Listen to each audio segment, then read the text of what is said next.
Aujourd'hui, on se retrouve pour parler de l'ONU. Partout dans la presse, à la télé, dans les journaux, on entend parler d'elle. Mais l'ONU, c'est quoi au juste?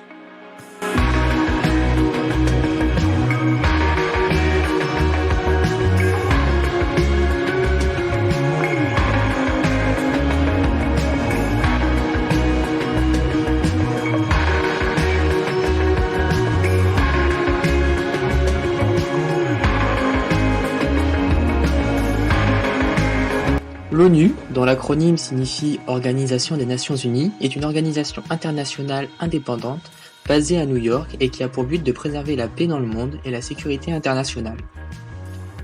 Elle est dirigée par le secrétaire général des Nations Unies, nommé pour une durée de 5 ans. Depuis 2016, c'est le Portugais António Guterres qui occupe cette fonction, et ce jusqu'en 2021. Le drapeau représente 2 branches d'olivier, symbole de paix, surmontées d'un planisphère en projection polaire sur fond bleu. La journée des Nations Unies est célébrée le 24 octobre, et la devise de l'organisation est « C'est votre monde ». Les langues officielles de l'organisation sont le mandarin, l'arabe, l'espagnol, le français, l'anglais et le russe, même si seulement le français et l'anglais sont les seuls utilisés couramment dans le cadre des travaux de l'organisation.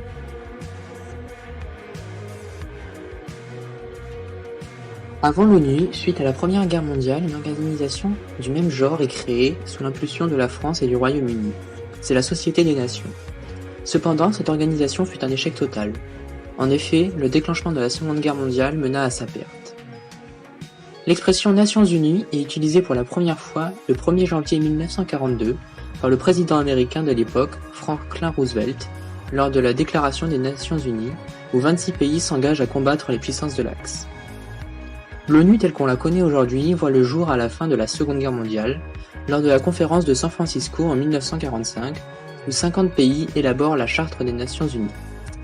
Elle est instaurée la même année après la ratification de la Chine, de l'URSS, des États-Unis, du Royaume-Uni et de la France, qui sont considérés comme les grands vainqueurs de la guerre. Ils sont par ailleurs les 5 membres permanents du Conseil de sécurité de l'ONU.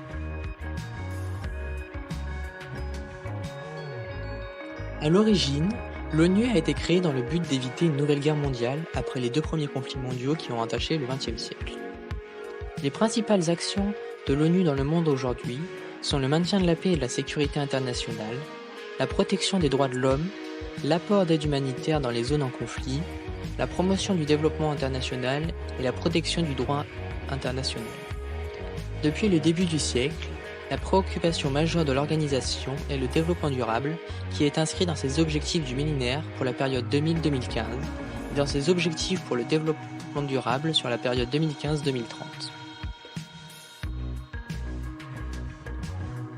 Conformément à la Charte des Nations Unies, peuvent devenir membres de l'ONU tout État pacifique qui accepte les obligations de la Charte et, au jugement de l'organisation, est capable de les remplir. Aujourd'hui, en 2018, l'ONU compte 193 membres sur les 197 pays qu'elle reconnaît officiellement. En effet, 4 pays n'en font pas partie, 2 membres observateurs qui sont le Vatican et la Palestine, et 2 États ayant un statut juridique unique, celui d'État en autogouvernance. Ce sont les îles Cook et l'île Niue, librement associées à la Nouvelle-Zélande. C'est-à-dire que sur le plan diplomatique, ils sont dépendants de cette dernière. D'autres entités gouvernementales ne font pas partie de l'organisation puisqu'elles n'ont pas été reconnues par l'ensemble des 5 membres permanents du Conseil de sécurité de l'ONU. C'est notamment le cas de l'Abkhazie, du Sahara occidental, de Taïwan, du Kosovo. L'élargissement de l'ONU s'est fait progressivement, passant de 51 membres fondateurs aux 193 membres actuels. Le dernier pays ayant rejoint l'organisation est le Soudan du Sud en 2011 après son indépendance du Soudan. L'élargissement le plus important a eu lieu en 1960 avec l'arrivée de 19 nouveaux membres, principalement des anciennes colonies françaises récemment indépendantes.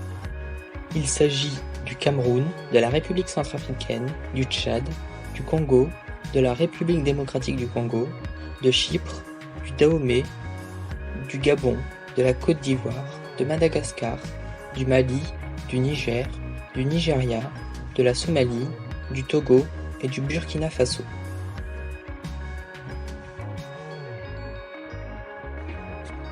L'ONU s'articule autour de 6 organes majeurs. L'Assemblée générale, où chaque membre y est représenté et possède une voix, on y délibère et on conseille les autres organes. Le second, qui est le Conseil de sécurité, on y décide de l'intervention des casques bleus et on assure le maintien de la sécurité internationale. Le troisième est le secrétariat général, il administre l'organisation. Ce sont les présidents, les émissaires et les fonctionnaires. Le quatrième est le Conseil économique et social, qui s'assure du bon développement des pays. Le cinquième est le Conseil du tutelle, qui administre les territoires sous mandat. Et le sixième est la Cour internationale de justice, qui règle les différends entre les pays. Autour de cela gravitent d'autres organes plus spécialisés, comme l'UNESCO, le FMI ou l'UNICEF. L'ONU est financée par les États membres. Elle a un budget biennal, c'est-à-dire qu'il s'étale sur 2 ans, d'environ 5 milliards de dollars. Pour la période 2016-2018, les plus gros contribuables sont les États-Unis, le Japon, la Chine, l'Allemagne et la France.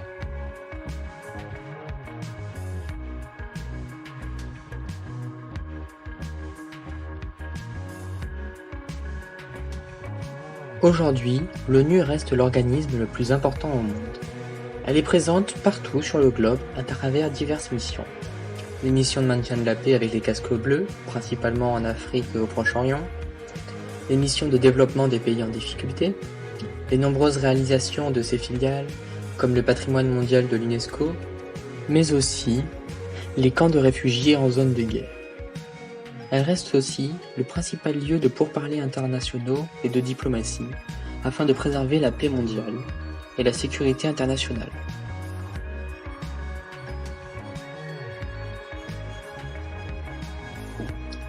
Le climat mondial ayant évolué depuis la création de l'organisation, cette dernière doit elle aussi se moderniser pour pouvoir remplir pleinement ses missions. Ainsi, selon de nombreux experts, beaucoup de réformes commencent à devenir urgentes malgré l'opposition de certains pays. Le futur de l'ONU passe donc notamment par une réforme du Conseil de sécurité de l'ONU, de ses membres permanents et de leur droit de veto. Il faudrait aussi une importante réforme du budget, beaucoup de pays ayant un retard de paiement, ce qui affaiblit l'organisation. Enfin, l'ONU doit prendre à bras le corps la lutte contre le réchauffement climatique pour pouvoir proposer un avenir meilleur à l'humanité.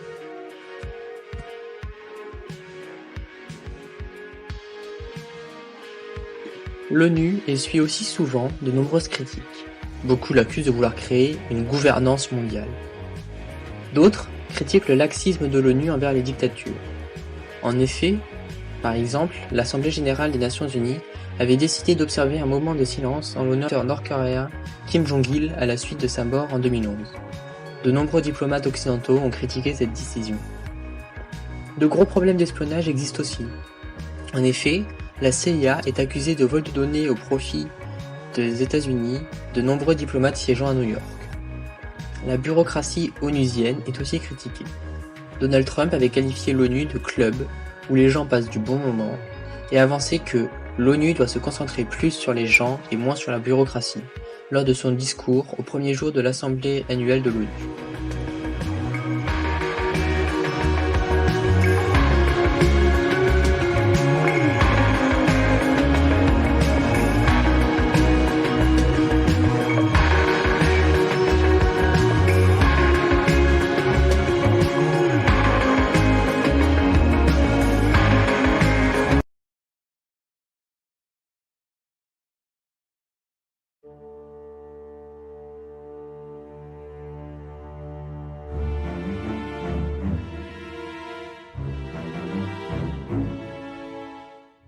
Quand des États s'opposent sur le tracé de leurs frontières, quand des États se disputent des îles ou une zone maritime, quand un État estime qu'un autre État a violé un traité ou une autre règle de droit international, et quand l'ONU ou une organisation apparentée a besoin d'un avis sur une question juridique, ils peuvent faire appel à la Cour internationale de justice.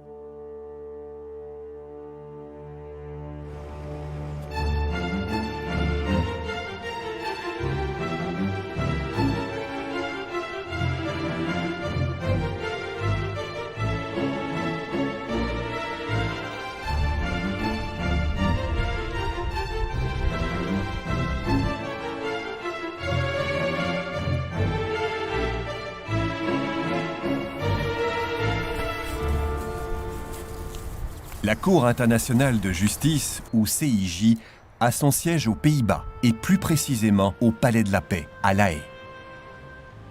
Comme l'Assemblée générale et le Conseil de sécurité, la Cour est ce qu'on appelle un organe principal de l'Organisation des Nations Unies. C'est le seul organe principal à ne pas siéger à New York. La CIJ est la plus haute instance judiciaire de l'ONU et du monde. La Cour existe depuis 1946. Ses deux langues officielles sont le français et l'anglais. Son texte fondateur, le statut, fait partie intégrante de la Charte des Nations Unies. Veuillez vous asseoir. Tous les États membres de l'ONU reconnaissent donc automatiquement l'existence de la Cour et peuvent faire appel à ses services.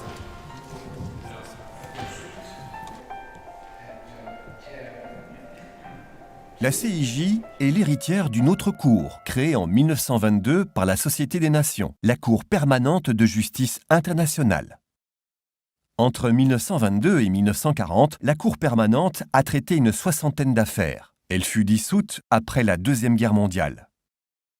La CIJ lui a succédé le 18 avril 1946. Elle a hérité du statut de la Cour permanente, mais aussi de sa jurisprudence et de ses traditions. Devoirs et attributions des juges en tout honneur et dévouement, en pleine et parfaite impartialité et en toute conscience. Comme sa devancière, la Cour internationale de justice a deux missions. La première est de trancher les litiges entre les États. On parle alors d'affaires contentieuses. La deuxième mission de la Cour est de répondre aux questions juridiques qui lui sont soumises par l'Assemblée générale, le Conseil de sécurité et d'autres organes des Nations unies ou institutions du système. Dans ce cas-là, on parle de procédure consultative. Depuis sa création, la Cour a traité de très nombreuses affaires. La CIJ n'est pas une cour pénale. Elle ne juge pas les individus. Seuls les litiges entre États peuvent lui être soumis.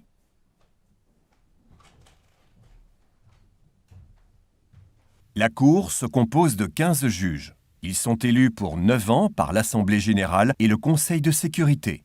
Tous les 3 ans, 5 sièges sont renouvelés. Les juges sont rééligibles.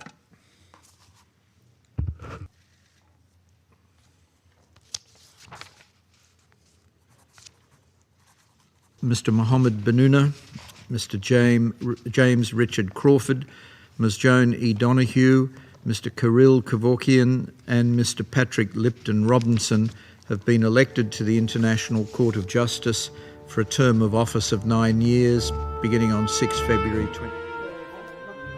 Les membres de la Cour viennent obligatoirement tous d'un pays différent. Ils ne représentent pas leur pays. Ce sont des magistrats indépendants.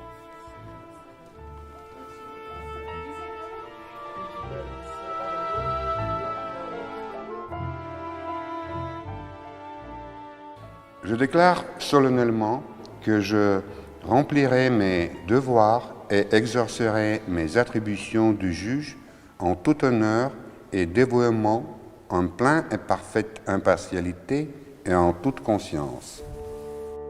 La composition de la Cour reflète l'équilibre géographique suivant. 3 sièges sont occupés par des juges africains.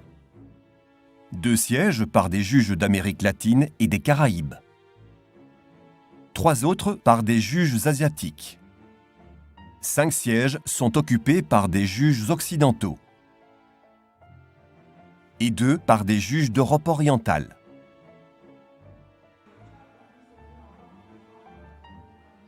Aucun siège n'appartient de droit à un pays, mais la Cour compte toujours en pratique un juge provenant de chacun des 5 États membres permanents du Conseil de sécurité. Si dans une affaire donnée, la Cour ne compte pas de juge de la nationalité des États en cause, ces États peuvent chacun choisir ce que l'on appelle un juge ad hoc. Ces juges, qui peuvent avoir n'importe quelle nationalité, ont exactement les mêmes droits et devoirs que les juges élus. Tous les 3 ans, la Cour élit son président et son vice-président. Le président préside toutes les séances de la Cour. Il dirige les travaux et contrôle les services de la Cour.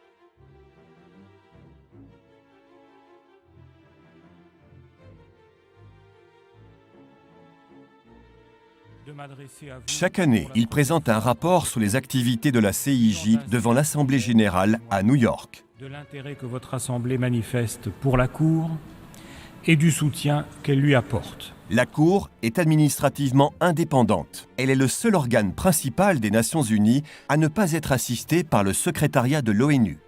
Les juges sont assistés par un greffier élu par la Cour pour une période de 7 ans renouvelable. Il est le chef du secrétariat de la Cour, son greffe, composé de fonctionnaires recrutés dans le monde entier. Son activité est à la fois judiciaire, diplomatique et administrative.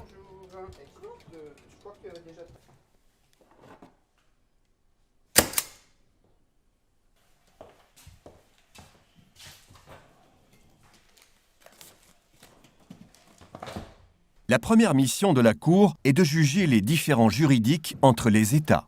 Ces affaires dites contentieuses représentent 80% de son activité. Fréquemment, par le passé, ces affaires ont concerné des questions de frontières terrestres, de délimitation maritime ou de protection diplomatique. Mais elles portent aussi de plus en plus souvent sur des sujets comme le droit humanitaire, le droit de l'environnement, l'usage de la force armée et la responsabilité des États. La compétence de la Cour est générale. Elle peut porter sur n'importe quel problème de droit international. La procédure contentieuse est ouverte à tous les États membres de l'ONU. Les États qui ne sont pas membres peuvent eux aussi avoir accès à la Cour sous certaines conditions. La compétence de la Cour est en ce sens universelle. Depuis 1946, de très nombreux États ont comparu devant la CIJ dans le cadre d'affaires contentieuses.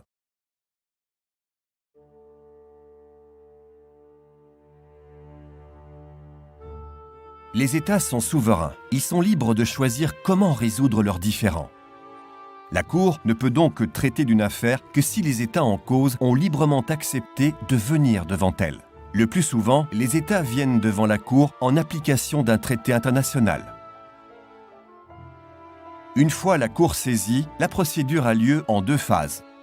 Les États présentent d'abord leurs arguments, preuves et conclusions par écrit. Puis, les représentants et avocats des États viennent plaider devant les juges au cours de la procédure orale.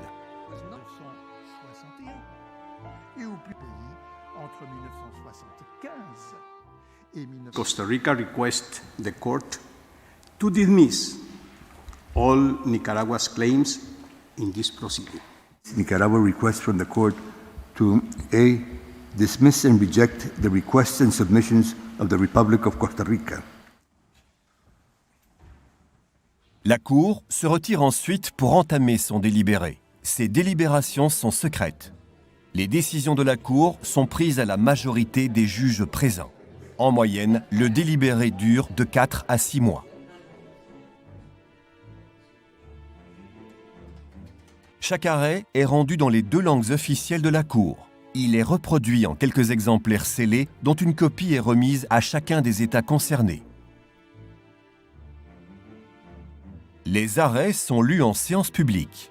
Ils se terminent par un dispositif, une conclusion dans laquelle la Cour énonce sa décision sur chacun des points qui étaient en litige.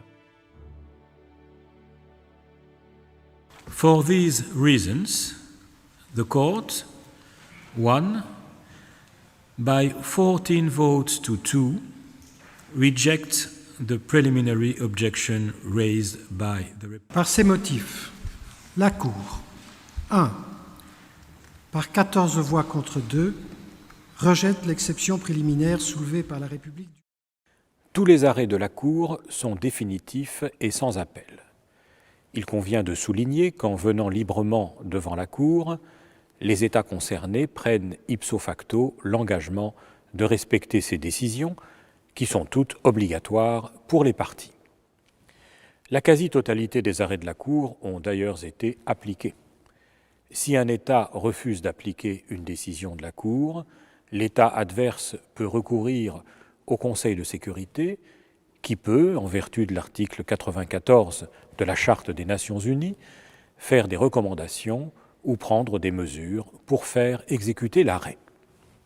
Compte tenu du très grand poids juridique, moral et diplomatique des décisions de la Cour, il est néanmoins extrêmement La seconde mission de la Cour est de répondre aux questions juridiques que peuvent lui poser certains organes de l'ONU et certaines institutions du système. Cette procédure débouche sur des avis dits consultatifs. Depuis 1946, la Cour a rendu de nombreux avis. La plus grande partie de ces avis lui ont été demandés par l'Assemblée générale sur des questions ayant parfois eu un large écho dans le monde entier. L'avis consultatif que la Cour a rendu en 2004 sur les conséquences juridiques de l'édification d'un mur dans le territoire palestinien occupé a été l'un des plus médiatisés de son histoire. Les États du monde entier ont été invités à participer à cette procédure qui a été conclue en moins de 7 mois.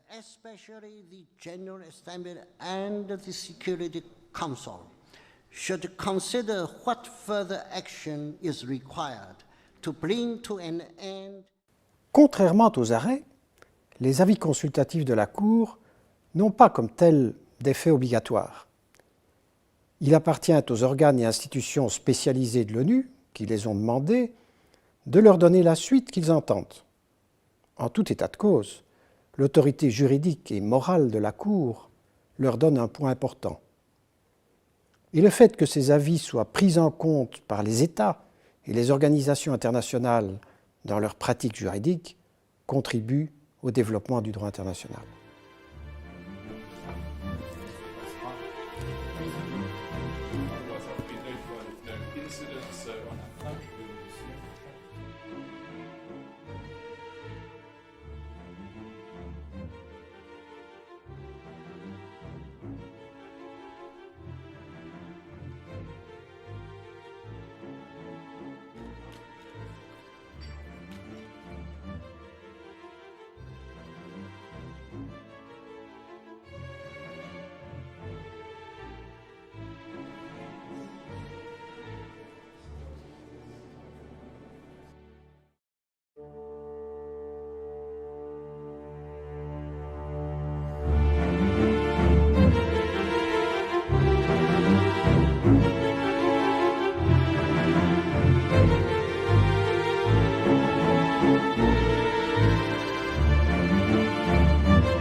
La Cour remplit sa mission avec une grande efficacité.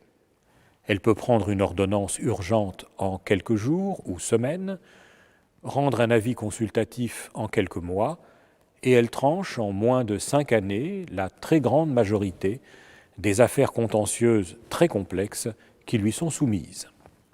Quant au budget de la Cour, il représente moins d'1% du budget régulier des Nations Unies. La Cour est une institution judiciaire unique au monde. Par ses arrêts, ses avis et ses ordonnances, elle aide l'ONU à atteindre ses buts premiers qui sont de maintenir et consolider la paix et la sécurité internationale. Bien entendu, elle ne saurait à elle seule empêcher les États de recourir à la force, mais, reconnue par tous les États membres des Nations Unies, elle est plus que jamais un précieux outil de paix à leur service.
Bonjour, je suis ravie de vous retrouver pour un nouvel épisode des Rendez-vous de la géopolitique avec l'excellent Fabrice Ravel.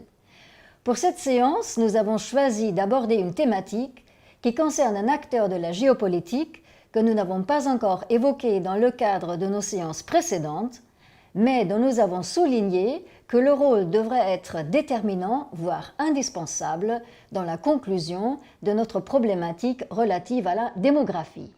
Cet acteur, organisation internationale majeure, dont la renommée est mondiale, mais dont l'efficacité est souvent contestée, c'est l'ONU. Nous allons nous demander si l'ONU peut être une organisation utile en géopolitique au XXIe siècle.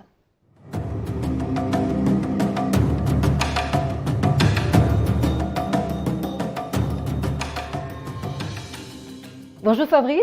Bonjour Angela, bonjour à toutes et à tous. Pour comprendre l'ONU, il faut d'abord repositionner celle-ci dans son contexte historique et surtout dans la continuité qu'elle peut avoir, plus ou moins forte, avec l'organisation qui l'a précédée, à savoir la Société des Nations. Il faut également prendre en compte les périodes historiques particulières que sont la fin de la Première et de la Seconde Guerre mondiale, de même que l'influence qu'aurait pu exercer la grille de lecture des États-Unis d'Amérique et notamment du président Woodrow Wilson.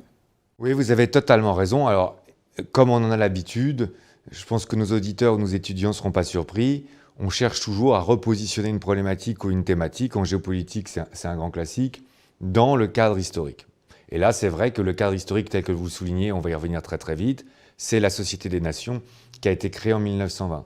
Mais là, en fait, c'est d'autant plus indispensable que la création de la Société des Nations, d'une part, et surtout de l'ONU, puisque c'est le sujet qui nous intéresse, a été faite dans un contexte politique, j'ai presque envie de dire idéologique très particulier, et que forcément ce cadre politique et idéologique va marquer l'institution, son mode de fonctionnement, comme on va s'en rendre compte, et ça peut expliquer un certain nombre de désadéquations entre finalement l'institution et les évolutions telles qu'on va les connaître par la suite. Donc, il faut impérativement remettre les choses en perspective. Et en fait, ces perspectives, c'est effectivement, comme vous l'aviez indiqué, la création de la Société des Nations en 1920, c'est-à-dire après la Première Guerre mondiale. C'était un conflit qui était surnommé la Grande Guerre à l'époque, dont tout le monde a été surpris par l'amplitude en termes de morts, par la durée. Et en réalité, la Société des Nations, et ça c'est très important à rappeler, a été créée à l'instigation des États-Unis et surtout de son président Woodrow Wilson. Pourquoi est-ce que c'est important à rappeler, Angela ? Parce que, comme on l'avait évoqué dans une séance relative aux États-Unis, en fait, les États-Unis sont nés en 1776 et pour différentes raisons dont on n'a pas l'opportunité de les redévelopper ici, ils ont développé une grille de lecture d'isolationnisme au sein des relations internationales. On rappellera bien sûr la très célèbre doctrine Monroe au début des années 1820 avec le 5e président des États-Unis, James Monroe, qui en fait était déterminante pour expliquer que les États-Unis s'isolaient du monde. Et en plus, cette politique a pu être possible de par l'histoire propre des États-Unis et surtout par leur géographie. Donc en fait, on a des États-Unis qui se trouvent plongés dans la Première Guerre mondiale pour un certain nombre de raisons, qui ne nous appartient pas d'évoquer ici, et qui sont finalement très très jeunes dans les relations internationales. Et c'est pas neutre, parce que l'idée qu'une association internationale qui regrouperait toutes les puissances puisse permettre de négocier sur les tensions en évitant la guerre, je crois pouvoir dire assez aisément que ce n'est pas des puissances classiques telles que la France par exemple ou que le Royaume-Uni qui auraient pu non seulement en avoir l'idée, mais qui auraient pu considérer que ça fonctionnait. D'ailleurs, quand on reprend un ouvrage de Margaret Macmillan qui s'appelle « Les artisans de la paix » en 2004, c'est un ouvrage assez dense qui évoque bien en fait les négociations entre Clemenceau, Lloyd George et Woodrow Wilson. On voit bien que Clemenceau et Lloyd George sont assez dubitatifs, pour pas dire un peu amusés, de la proposition de Wilson, mais qu'ils l'entérinent parce que grâce aux Américains, on a gagné la guerre et qu'on n'a pas envie de leur déplaire.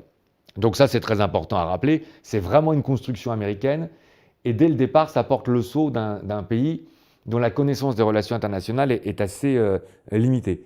Ce qui va d'ailleurs être assez vite prouvé malheureusement par le bilan de la Société des Nations, car le bilan de la Société des Nations non seulement n'est pas très élogieux ou faible, on peut même dire qu'il est clairement calamiteux, puisque en fait dans le courant des années 30, la Société des Nations va être totalement incapable, Angela, non seulement d'éviter les conflits, mais de les arrêter, Et non seulement elle va être incapable de les anticiper ou de les arrêter, mais ils vont même ne faire que se développer pour aboutir à la Seconde Guerre mondiale. On rappellera l'invasion de la Mandchourie par les Japonais en 1931, on rappellera l'occupation de l'Éthiopie par l'Italie en 1935, puis on rappellera la propension de l'Allemagne à essayer de faire de la provocation pour voir quelles étaient les réactions justement des relations des différents participants internationaux. Donc on a leur occupation de la Rhénanie en 1936, puis on a l'Anschluss en février 1938, puis on a la crise des Sudètes, etc., etc. Donc en fait, on a une société de nations qui est totalement incapable de mettre en place l'objectif qui lui était assigné. Et il y a quelque chose qui est assez révélateur, c'est que lors du célèbre traité de Munich dans la nuit du 29 au 30 septembre 1938, ça me paraît un constat qui est très important à souligner, qui va nous mettre en transition sur l'ONU. En fait, dès qu'on a affaire à une question centrale, non seulement on passe plus par la Société des Nations, mais en fait on a un échange classique, diplomatique, entre les grandes puissances de l'époque. Donc on voit bien qu'en fait, l'organisation presque initiale, tutélaire par rapport à l'ONU, avait déjà montré que l'hypothèse d'une organisation internationale capable de régir la géopolitique, elle est loin d'être évidente par la suite. Afin de mesurer l'influence et l'efficacité de l'ONU, Fabrice, il convient également de se familiariser avec son mode de fonctionnement et surtout son organe central qui est le Conseil de sécurité. Pouvez-vous nous rappeler les missions essentielles ainsi que les modalités de fonctionnement du Conseil de sécurité? De combien et de quels pays est-il composé? Car on imagine aisément que ce paramètre est crucial dans l'appréciation de l'efficacité de l'ONU et de son fonctionnement. Vous avez totalement raison. Le Conseil de sécurité est l'organisation principale créée par la Charte des Nations Unies sur les Nations Unies, puisque la mission principale pour le Conseil de sécurité, c'est clairement d'essayer d'asseoir la paix, la sécurité entre les États et d'être force d'interposition ou de rétorsion, le cas échéant, dans des situations de conflit. D'ailleurs, on a normalement des mesures qui peuvent être prises, soit des mesures économiques, soit des interventions militaires, ce qui est un peu plus paradoxal, on y reviendra, et qui doivent être prises par le Conseil de sécurité. C'est vrai que l'organisation du Conseil de sécurité de l'ONU va nous amener à peut-être mieux pouvoir appréhender l'efficacité de l'ONU elle-même, parce que là aussi le contexte historique est très important. En réalité, l'ONU est mise en place en 1946. Or, Angela, en 1946, on a la sortie de la Seconde Guerre mondiale, et on est quand même encore dans les balbutiements de la guerre froide qui n'est pas installée. Pourquoi est-ce que c'est très important? Parce qu'aujourd'hui, le Conseil de sécurité de l'ONU, c'est 15 membres. J'attire déjà votre attention sur le fait que c'est 15 membres sur 193 États, c'est-à-dire qu'en réalité, on a quand même très peu de membres qui sont dans ce Conseil de sécurité, encore une fois, qui est censé être réuni en temps de crise ou sur les crises les plus importantes. Donc on imagine aisément le poids diplomatique et le poids géopolitique qu'ont les États quand ils participent au Conseil de sécurité, puisque c'est eux qui doivent voter le cas échéant sur un certain nombre de sanctions, ou en tout cas sur l'attitude qu'il convient d'avoir. Or, parmi ces 15 États, le statut n'est pas identique, loin s'en faut, puisqu'on a 5 États qui sont permanents et 10 États, en fait, qui ne sont présents que pendant 2 ans, qui sont élus d'ailleurs au sein de l'ONU, qui sont élus chaque année parce qu'en fait, il y a une rotation. Mais on voit bien que là, il y a déjà une inégalité première entre les États qui sont à titre permanent et les États qui ne sont qu'à titre ponctuel. 2 ans, c'est quand même très très court, surtout que je vous prie de croire qu'un certain nombre de dossiers étant compliqués, on ne peut quand même pas les résoudre sur le court terme. Ce qu'il faut en plus rajouter, Angela, c'est que les 5 membres permanents du Conseil de sécurité ont le droit de veto. Et ce qui ne paraissait pas du tout être un souci au départ, s'est révélé très rapidement être une situation qui allait amener au blocage, car en fait, les 5 membres permanents du Conseil de sécurité sont ceux qui sont considérés, alors évidemment, ça pourrait prêter à des discussions, mais comme les vainqueurs de la Seconde Guerre mondiale, d'une part, mais c'est assez intéressant, comme les grandes puissances de l'époque. Et donc on citera aisément la Chine, les États-Unis d'Amérique, la République socialiste soviétique, le Royaume-Uni et la France. Seulement, si ces pays sont alliés pendant la Seconde Guerre mondiale, il va se trouver que très rapidement, à cause de la guerre froide, ces pays vont se trouver non seulement en situation de rupture, mais vont même se retrouver en situation d'opposition, et même d'opposition idéologique, Et c'est là où je réattire l'attention de nos étudiants sur le droit de veto. On imagine aisément que, par définition, puisqu'en guerre froide, ces pays vont s'opposer et qu'ils disposent du droit de veto, à chaque fois que l'un d'entre eux sera indisposé par une question, il peut remettre son droit de veto et finalement, on sera dans une situation de blocage parce qu'on ne posera aucune question, ou en tout cas, on ne répondra à aucune question de par la situation. Et là, j'insiste, on voit bien quelle est la résultante d'une implication historique, puisque cette institution internationale a été construite dans ses modalités, dans un contexte très particulier, et que ce contexte très particulier va être amené à être évolué, non seulement avec la guerre froide d'ailleurs, mais avec la décolonisation, puisqu'on va rapidement passer d'une cinquantaine à une soixantaine d'États en 1946 à 193 États aujourd'hui. Donc, ça laisse déjà à subodorer que le fonctionnement de l'ONU ne va pas s'en trouver facilité et qu'il va y avoir un certain nombre de difficultés qui sont inhérentes à cette création initiale.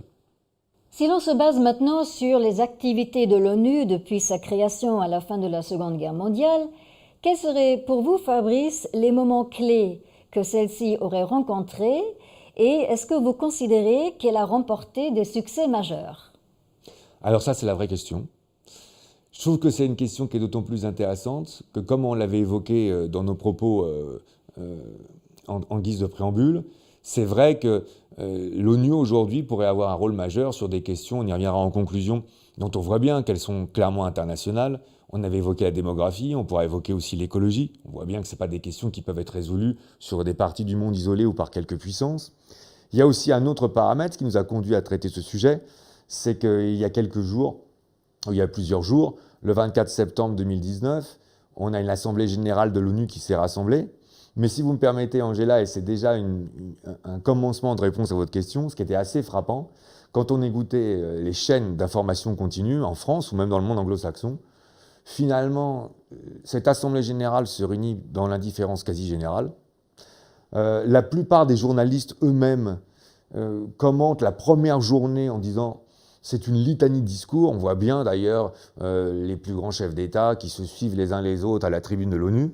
Si vous me permettez d'ailleurs une petite incidente ou une petite remarque, c'est assez croustillant ou assez piquant de voir à quel point les chefs d'État travaillent particulièrement leur discours, sont très attentifs avec leurs collaborateurs à l'audience que leur discours devrait recouvrir, mais que dès qu'ils ont fini en réalité de parler, ils n'écoutent absolument pas leurs collègues, donc on a l'impression qu'on a plus affaire à des huis clos successifs ou à des monologues successifs qu'à une véritable concertation. Et d'ailleurs, cette première journée, il ne s'est rien passé et la plupart des observateurs ne faisaient que valider le fait qu'il ne se passait rien et que peu de décisions concrètes sortaient de là. Donc il y a déjà un scepticisme global aujourd'hui qui est assez révélateur et il serait facile de répéter les mots de Charles de Gaulle à propos de l'ONU, le machin ou le grand machin, ce qui sous-entendait que dans son esprit, de toute façon, tout ça ne servait pas à grand-chose et ne pouvait pas remplacer le mode de négociation classique.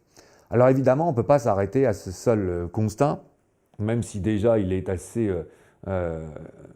il nous permet quand même d'avoir une pré-conscience de ce que peut être le bilan de l'ONU.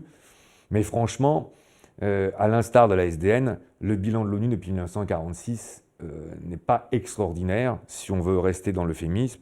On peut même dire qu'il est faible, pour ne pas dire plus que ça. Et là, il y a deux constats qui sont particulièrement cruels et qui s'imposent. Le premier, si vous m'y autorisez, c'est qu'en fait, quand l'ONU a réussi à intervenir sur un certain nombre de conflits, en fait, ce qui est assez remarquable, dans le sens premier du terme, c'est que l'ONU n'a jamais réussi à les anticiper, mais a plutôt cherché à les résoudre, ce qui prouve que déjà, quelque part, cette assemblée rate sa vocation, et en plus est amenée à les résoudre, finalement, en décidant d'une intervention militaire, ce qui est quand même assez paradoxal par rapport à son objet premier. Là, il y a plusieurs exemples qui doivent étayer nos propos. On a d'abord la guerre de Corée en 1950, car il faut rappeler qu'en fait, les Américains interviennent suite à l'attaque de la Corée du Nord sur la Corée du Sud en juin 50. Les Américains y vont sous le mandat onusien, d'ailleurs parce que les Russes feront l'erreur de ne pas être présents, ils feront la politique de la chaise vide, donc ils ne pourront pas mettre le veto, c'est une erreur qu'ils ne feront plus jamais. Mais donc en fait, l'ONU mandate les États-Unis. On voit d'ailleurs bien que l'ONU est totalement dépourvue de moyens concrets, parce que souvent nos étudiants, les observateurs évoquent les casques bleus, mais les casques bleus, Angela, en fait, sont des contingents qui sont mis à disposition par des États selon le bon vouloir des États et selon la période sur laquelle les États le souhaitent. Donc en fait, en plus, c'est un bras non armé qui dépend des grandes puissances et de la bonne volonté des grandes puissances. Il n'y a pas eu que l'exemple de la Corée, il y a eu aussi l'exemple des conflits en ex-Yougoslavie, en Europe, dans les années 90, où on a bien vu que c'est les Américains, finalement, qui avaient dû intervenir, ce qui montrait non seulement l'incapacité, d'ailleurs, si vous me permettez, de l'ONU, mais de l'Union européenne à régler un problème sur son propre sol, c'est quand même pas neutre. Et puis, il y a un conflit aussi très célèbre, là, il faut être très précis, c'est le premier conflit en Irak, entre août 1990 et février 1991, parce que certes, il y avait une coalition, sous mandat onusien, mais enfin, il n'en reste pas moins vrai que cette coalition était plus ou moins diligentée par les États-Unis et que l'ONU était donc poussée à mener une guerre. Déjà, ça, c'est un premier constat qui est quand même pas très, très positif, mais il y a pire. Finalement, on pourrait presque se demander quels sont les conflits que l'ONU a pu empêcher. Parce que quand on reprend la litanie des conflits tels qu'ils existent depuis 1946, et là, on va en évoquer quelques-uns, et je demande à nos éditeurs d'entendre le fait que la liste qu'on va dresser est loin d'être exhaustive. On vient de parler de la guerre froide, l'ONU a été incapable d'empêcher la guerre froide. Elle a même presque figé la guerre froide. Donc ça, ce serait un premier conflit. Angela, il y a eu, excusez du peu, au moins les 4 conflits israélo-arabes. Il y a eu 4 conflits entre l'Inde et le Pakistan. Il y a eu 20 ans de guerre au Vietnam. Donc, et puis, il y a eu toutes les guerres de décolonisation qu'on pourrait évoquer. Donc déjà, rien qu'à l'exposé de tous les conflits qu'on vient d'évoquer, on voit bien qu'il y a une forme d'impuissance majeure, et malheureusement, qui va souvent apparaître de façon dramatique, parce que là, il y a une synthèse entre l'impuissance de l'ONU, même quand elle est présente, et puis le fait qu'elle n'arrive pas à empêcher les guerres. Il y a l'exemple dramatique du Rwanda, avec le génocide entre les Hutus et les Tutsis. Or, ce qu'il faut savoir, c'est que des équipes de l'ONU étaient sur place, et des casques bleus étaient sur place, et qu'ils ont été dans l'incapacité d'intervenir, et qu'il a même fallu que ce soit l'armée française qui aille. Donc en fait, l'ensemble de ces événements prouve que l'ONU est loin d'avoir atteint les objectifs initiaux, que ça s'explique en partie par des institutions qui très vite n'ont plus été en situation de correspondre à l'évolution géopolitique, mais ça nous amène nécessairement à la question d'ailleurs telle qu'on la pose, à savoir est-ce que l'ONU a véritablement une finalité et une possibilité d'exister aujourd'hui. Oui, d'après ces rappels, Fabrice, on est plutôt porté à croire que la contribution de l'ONU aux relations internationales n'a pas été tout à fait concluante. Et pourtant, certains sujets, comme nous l'avions évoqué en début de cette séance, comme par exemple la concertation des États sur l'évolution démographique, pourraient se prêter tout particulièrement à une initiative de l'ONU. De même, la situation géopolitique actuelle semble plus nous conduire vers une fracturation du monde que vers la mise en place d'un nouvel ordre mondial, ce qui, là encore, pourrait nécessiter une relance de l'activité de l'ONU. Y a-t-il, Fabrice, des réformes ou des évolutions qui pourraient conduire à cela? Je pense que ça, c'est la question, on se rapproche de plus en plus de la question de fond, en fait. Et c'est vrai que si on veut essayer de sauver un peu l'ONU, même parmi nos étudiants, quand on en discute, on voit bien qu'il y a un discrédit assez fort sur cette institution. Et en plus, vous me permettrez de rajouter qu'on n'a même pas évoqué la question palestinienne. Vous voyez, dans la liste, dont on peut considérer que l'ONU a plus finalement contribué à l'amplifier qu'à la résoudre. La question que vous posez est très importante parce que c'est vrai qu'il y a quand même une situation qui est nouvelle. Il y a l'émergence de plusieurs problématiques en géopolitique. Je pense à la globalisation en économie. Je pense évidemment à l'écologie. On peut penser aussi à la démographie, dont on voit bien que la résolution ne passera pas certainement par de la diplomatie classique, mais par la nécessité que de plusieurs États de rassembler leurs forces pour essayer de trouver une solution. C'est là où peut-être on pourrait revigorer l'idée de l'ONU, en tout cas sauver l'idée d'une instance internationale. Mais alors, pour que cela puisse fonctionner, on est dans la continuité de votre question, on ne pourra pas le faire, me semble-t-il, sans imaginer une réforme, et notamment une réforme du Conseil permanent de sécurité à l'ONU. Parce que si vous me permettez une remarque, quand on évoque la liste telle qu'on l'a déclinée tout à l'heure, on voit bien que cette liste n'est pas du tout représentative du monde du XXIe siècle. On a déjà 2 pays de l'Union européenne sur 5. Et aujourd'hui, quand on regarde les membres permanents du Conseil de sécurité, qu'est-ce qu'on regarde, Angela? L'Inde n'est pas présente. Or, l'Inde est censée être la première puissance démographique dans le monde d'ici 2025, c'est-à-dire d'ici demain. Et on imagine mal quand même une instance internationale qui peut avoir une efficacité et qui n'intègre pas l'Inde eu égard à ce qu'on vient de dire. Mais de même, on remarque qu'il y a certains continents qui sont totalement absents. Il n'y a pas un pays africain qui a au moins un État sur 53 qui serait membre permanent au sein du Conseil de sécurité. Alors là, en plus, la décision ne sera pas facile, parce que je rappelle que le Nigeria, d'ici 2050, va être la 3e population au monde. Je rappelle que c'est d'autant plus important que l'Afrique aura passé de 1960, c'est des choses qu'on avait évoquées, à 2050, à une population multipliée par 10. Donc on ne peut pas envisager sérieusement qu'on n'ait pas un pays africain qui soit membre permanent au Conseil de sécurité.